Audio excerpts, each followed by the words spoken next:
কেন তোমাকে আমি বিয়ে করব বলো, জবাব দাও। কেন তুমি আমাকে বিয়ে করতে পারবে না আরাফাত, বলো।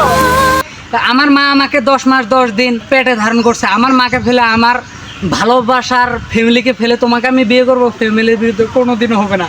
তোমাকে ভালোবাসার আমার প্রয়োজন ছিল, সেই জন্য তোমাকে আমি ভালোবেসেছি। তাহলে কেন ভালোবেসেছিলে? এখন আমি হ্যাপি।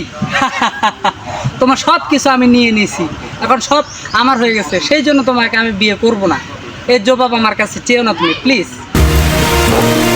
যদি বিয়ে না করবে, তোমাকে ভালোবেসেছি আমি আমার প্রয়োজনে, এর জবাব আমার কাছে নাই। তাহলে কেন আমাকে ভালোবেসেছিলে আরাফাত, জবাব দাও। আমি মধু আহরণ করছি, হয়ে গেছে আমার। আমি এর জবাব দিতে পারবো না তোমাকে, এত ঠেকা পড়ে না আমার। তুমি থাকো, আমি গেলাম। জবাব দাও তুমি। আমি পারবো না, আমি তোমাকে বিয়ে করতে পারবো না। ভালোবেসেছি, আমার প্রয়োজন শেষ, এখন ভালোবাসা শেষ। Good bye.